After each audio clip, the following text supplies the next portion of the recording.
Hello everyone, this is Tournament Rider from WCReplays.com.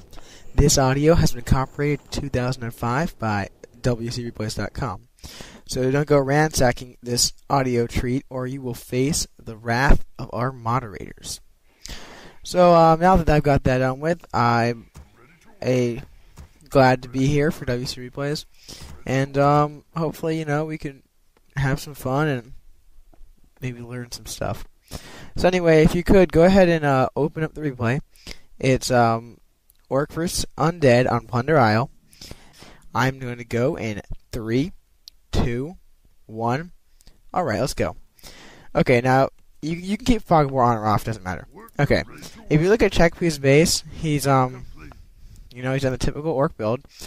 Burrows next to the gold worker so they can, stay alive and alter on the other side, keep everything close. If you look now, you will see him rapidly changing between his main and his workers. This is to increase his APM and become more Gosu. So, if you ever need to get a little more Gosu, it's just an extra bonus you can do. Anyway, if you notice, that second burrow goes up the second he has 40 wood. Most Orc players will know this, but just in case you don't, the second you have 40 wood, you want that burrow so you're going to be able to continue to make workers and grunts. So, yeah, that's pretty much it. Other than that, it's a pretty standard build. Anyway, if you look at the undead base, he's going to be going ghouls this game. He will not be going crypt fiends. He will be going. Well, he'll get some crypt fiends eventually, but he will not start off with fiends. We're not going to see a Philbot style here. We're going to see how to beat Death Knight DreadLord with a ghoul fiend. Anyway, so oh, and just because I say how you're supposed to beat it does not mean that I'm going to beat it 100% of the time. Audio commentators obviously aren't perfect, or else we'd all be in the leagues. But anyway, a lot of it comes down to micro. Sure, you might be able to have the right counter to a certain strategy, but even then, essentially, the reason the strategies are what they are is because they work, for both sides, not just because one side can overpower you. If Farseer, Grunt, Shaman, or Shaman didn't work against Human, and Archmage, Mountain King did, you wouldn't see the same matchups. So obviously they worked depending on the micro. So that's pretty much it. Except Night Elf, who could do anything and still win. So there you go. Okay, the Orc comes up here and you see him creeping, and really focus the Death Knight's probably the best thing to do because he can't heal, and then resummon the wolves to not get free experience. But there really isn't a lot he can do. He can try and hurt the Death Knight, but you can't attack the ghouls because they can be healed. And you can't attack the creeps because they block the way to the ghouls. And you don't want to lose a grunt or something, or give 60 free experience from your wolves. So, it's better to play a little more passive, because it's better to not lose anything and not get anything than lose a grunt for nothing, or maybe one ghoul. But anyway, the Farseer, or the Orc player rather, is going to creep the expansion here. The expansion's a pretty easy level 2, with one green camp. And so, pretty much with any race, I always would go a green camp, then the expansion, because that's level 2. The undead, meanwhile, is gonna creep it's gonna creep a green, and a green. That's 3 camps for level 2, as opposed to 2 camps for level 2. And it's not like it's way harder. You have skeletons and whatnot. I don't know. I don't think that's the greatest pattern to go for. Anyway, if you notice, the Orc is now almost teched. He's putting up a shop before he reaches there, so you can heal and get potions and speed scrolls and whatnot for later on. Also, he's not going to continue to make grunts. He's going to get the war mill coming for upgrades and stuff, but really he doesn't need any more grunts. Okay, now here's a crucial thing to do against undead no matter what they're doing. Go in and attack some acolytes. Because for every acolyte you kill, it's 75 plus that much less gold out of their gold mine. And if they're attacking like he is right now, it's even less. So he gets 1 acolyte down, gets 2 acolytes. That's already 150 gold, plus way more from how much they're gonna lose just by being teching. He kills another acolyte, almost gets a ghoul, but he doesn't quite get it. So you just got 3 acolytes, 75 experience, and 225 gold for a teleport. And if you look at the gold mines, that's how you can really tell how much of a difference it made. The Orc has 9,500, The undead has 9,800. And I mean, it doesn't seem like a lot right now, but with time, like, the difference will become more clear. And then once he has 5 acolytes back, then it'll reestablish and you'll be able to see what the difference was. So we'll check back on that later, and that'll show you, how successful the raid was.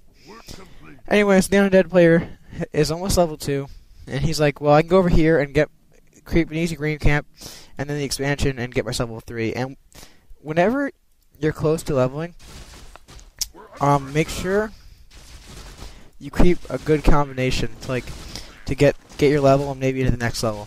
Like, if you're about, say, halfway to like level 1, you don't want to creep like a green camp, because then you won't level, and then you just creep something for nothing. Always try and creep something that will make you equal to leveling, or like is a good combination to like get you closer. Like, for example, with the undead just crept, the camps were right next to each other. I mean, also it'll give him level 3, but they were right next to each other, so he knew that he could quickly do it and get the levels he wanted. But anyway, so now as the common strategy is, he creeps out his expo, puts up a couple of towers, and he's going to expand there. Because whenever you have towers up on a hill, it's way better than just flatland. Because they can't see the towers until they go up there, or they scout. And additionally, the towers can hit them before they can even see you. Like, even if you know they're there. So the pretty good spot for the towers. This is also doable on what's the map? The new one that's 2 vs 2 map, Hellfire. It's actually really easily doable on there. You can actually just do a grunt or Farseer tower expand, and you can get a pretty easy expansion, and no one's going to expect it. It's a relatively new map, and no one even like thumps it up, and it's not in any leagues, so no one's going to see that coming. But anyway, Orc goes in to try and kill some acolytes, but the Death Knight's there. And whenever the Death Knight's there, whenever the hero's there, don't even try, because he can heal, and he's going to regen like the units faster. You just don't want to try, especially when they're already on the crypt, or the blight?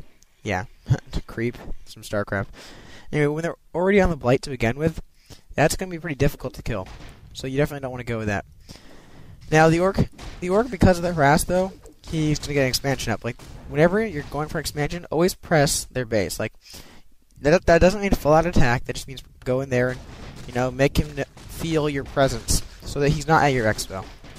But anyway, as we all know, as this map has been here since Reign of Chaos, that you can creep the middle islands, I guess you'd call them. I don't know, mountains, whatever you want to call them, with pure air alone, due to the fact that they're all ogres. So they have no anti-air, and you can easily creep that. What I fail to understand here, though, is the orc player is also creeping with his Farseer, who is now almost dead, even though he had full health to begin with. So you might want to just creep that with air, like bring your Farseer back. I don't know, whatever. But anyway, here he uses a good use of the staff of teleportation. Basically, he's going to use that to creep this other green ogre camp, and the air will just fly over, so he didn't even need that. The undead comes up here, and for some reason, he does not finish the wolves, which allows the Farseer time to resummon them, and does not give him any experience at all, which I fail to understand. Okay, now if you look what the orc is doing, he's going Wind Rider, Grunt. Grunt, it's like, hold the damage up, hold the opponent's damage, not do damage, even though they do a good amount. And the Wind Riders do some serious damage. That's the whole point, is you have units that are going to do some damage and hold your ground, and units will do a lot of damage that they can't reach. Like, Crypt Fiends can bring them down, but they can't just shoot him, like, to start with. So you have to bring him down, focus fire, whatever. They can do a lot of damage during that. Also, they have much quicker focus fire than melee. Anyway, the orc does something here that, I don't know, it's up to you. He goes out to check, like, what's going on with his Wind Riders. And, I mean, that can be decent, but if you think about that, what if, like, the undead had some Crypt Fiends, and they just walked across the path of the Wind Riders? Well, now you have free Wind Riders, and at 265 gold, 40 wood, and 4 food apiece, I really would go for that. I don't think that that's pretty smart. But anyway, the orc is going to attack here. And because he's attacking, he's going to put some towers just in case the undead attacks, needs to hold out or whatever. And he really doesn't want to go into 50 food range, because then he'll get reduced gold. So he's tiring up a little bit just so he can stay out of that. But I mean, eventually he will. And here's the key. I mean, you can wait for the right amount of food, but it isn't worth it if you wait for too long, because then you'll have so much gold and they'll have so many more units than you. Like, okay, right now the undead has, let's look at his food, 46. The orc has 47. Okay, it's pretty even. I mean, okay, the orc just started making units, but he held out for a while because he knew he was going to get more gold out of his expansion that way. Or more gold, period, actually. So it's always good to stick at, same with 80 food and 50 food. Stick at that tier, or that amount of food, rather, for a while, and upgrade or tech or whatever. And that way your units you have get better, and you still get the same amount of gold without, wasting, pretty much just wasting gold. Because I think, 4 Wind Riders and 4 Grunts with upgrades is probably better than 4 Wind Riders and 5 Grunts. I mean, I don't know. Whatever. So, I don't know whether he just missed that or he just doesn't care. He left the Cloak of Shadows behind. If you're not going to use an item, always kill it. I mean, even if you're creeping with units and it's in territory that your opponent could easily come across, just kill that item, because it's better for knowing to get the item than your opponent. Play it neutral on that one, and sure you might get it later, but it's better off just not in your opponent's hands. Because I mean, you never know. Maybe that Cloak of Shadows will end up on his Death Knight, and all of a sudden he hides at the last moment, and you don't get a kill. And of course he picks it up, and now he can hide, and you just gave your opponent another skill. But the orc is doing something very important. Whenever you have level 5 wolves against undead, level 5 wolves means acolyte killing time. Because you do 150 damage, you have 2 of them, and they have critical strike. You're going to kill some acolytes that way. So that's always a good strategy, once you have those wolves.